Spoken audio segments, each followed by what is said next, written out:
There is a chance we could be just days away from testimony wrapping up in the impeachment trial against Ken Paxton and heading to the state Senate for deliberations. Let's get right to Marcelino Benito in the newsroom this evening with what happened today during the historic trial and what is expected next. Marcelino. Well, Mia, was riveting testimony in the chamber this afternoon, focused primarily on Paxton's alleged mistress, Laura Olson. Missy Cary, Paxton's former chief of staff, on the stand telling jurors she warned him about the ethical and legal consequences of having an affair. Cary walked jurors through how she came to learn of Paxton's alleged mistress.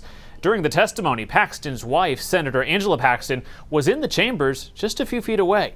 Cary says her heart broke for Ms. Paxton when the AG confessed his affair with Olson to staff in 2018.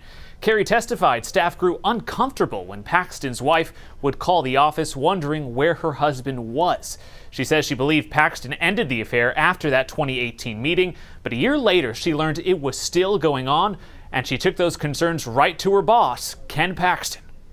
I told General Paxton quite bluntly that it wasn't my business who he was sleeping with, but that when things boiled over into the office and into the state work, that it had become my business. He was angry with me. How could you tell? He raised his voice loud enough that it was heard outside my office, even though the door was shut.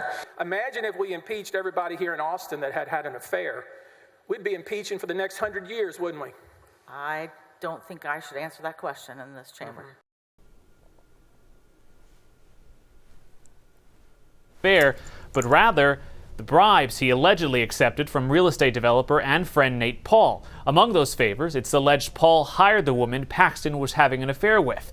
Whistleblower Mark Penley also testified today, saying Paxton repeatedly pushed him to intervene in a federal investigation of Paul. Now, Lieutenant Governor Dan Patrick says tomorrow will be another long day of testimony, and he warned jurors they could start deliberating by Thursday or Friday. And once that begins, there's no days off until they reach a decision on all 16 articles of impeachment. Back to you. Could be wrapping up soon. Thank you, Marcelino.